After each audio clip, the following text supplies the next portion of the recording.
বিয়া খাইবা আপনার গোলাপগঞ্জের সবথেকে দামি যে রেস্টুরেন্ট বিয়া জিনা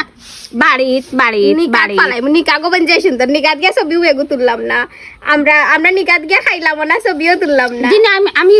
বাড়া যাইতাম না বাড়ি একলা রেগে ছবিও তুলতাম খাইতাম নিকার খানে আপনারা সুসংবাদ পাইবা শাড়ি খান কত টাকা দিয়ে কিনছো গো ইয়া যে সুন্দর শাড়ি ওখন হুন আমার কথা ওখান যেতু নানি অনলাইন বেড়াই দেখছি প্রতিদিন 40 বার খালি দেখতাম ও ভিডিও গু দেখতে দেখতে আর কোনটা ভিডিও আমার কাছে আইতো না খালি ওগু ভিডিও আইতো বাদে বুঝছত নি তোর বাপরে কইছি ই শাড়ি যদি দেও না তে আমি আর শাড়ি কিনতাম না ও বাদে তোর বাপের শাড়ি ওখানে নিয়ে দিছেন মাত্র 1200 টাকা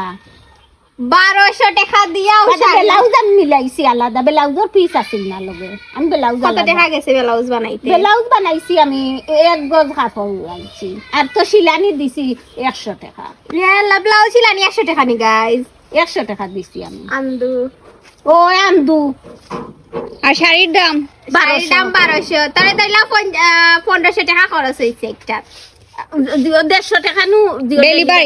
ডেলিভারি চার্জ হইলো 150 টাকা এরপরে ব্লাউজ হইল গিয়া 1 গজর দাম কত মনে হইলাও 1 গজর দাম 70 টাকা আর শিলানি আরো 100 টাকা 170 টাকা ব্লাউজ আর 1300 কত টাকা 1350 টাকা হইলো শাড়ি ও সপ্তাহে 1500 এর মতো একেবারে সকলটাই 1500 প্লাস 1500 গেছে তুমি শাড়ি কিনদিনি ও আমি দুইটা একটা আজকে কি খুশির টেলায় আজকে কিনদিছি ওজন্য আমরা সুখবর একটা আর সামনে দি আপনারা আমরা কিন্তু সুখবর একটা আপনারা জানাইমু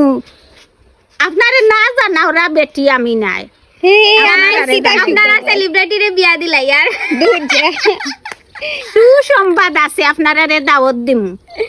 তবে আমি দাওয়াত দিমু যেন তারা কনফিউশন ফালাই দিরা আমি ডাইল ভাত হইলেও আপনারা খাওয়াইয়া দিমু খুশি করিয়া ডাইল ভাত খাইয়া যাইবা আমি গরিব না সুরত আপনারা খাইয়া যাইবা না হইতাম না সকলরে আমি দাওয়াত দিম আপনারা খুশি করিয়া যাইবা গোলাপগঞ্জের সবথেকে দামি যে রেস্টুরেন্ট বিয়া জিনা বাড়িত নিকা গোবেন যে সুন্দর নিকাত গিয়ে ছবিও এগু তুললাম না আমরা নিকাত গিয়ে খাইলাম না ছবিও তুললাম না জিনা আমি বাড়া যাইতাম না বাড়ি একলা রেগে ছবিও তুলতাম খাইতাম নিকার খানে আপনারা সুসংবাদ পাইবা বিয়া খাইবা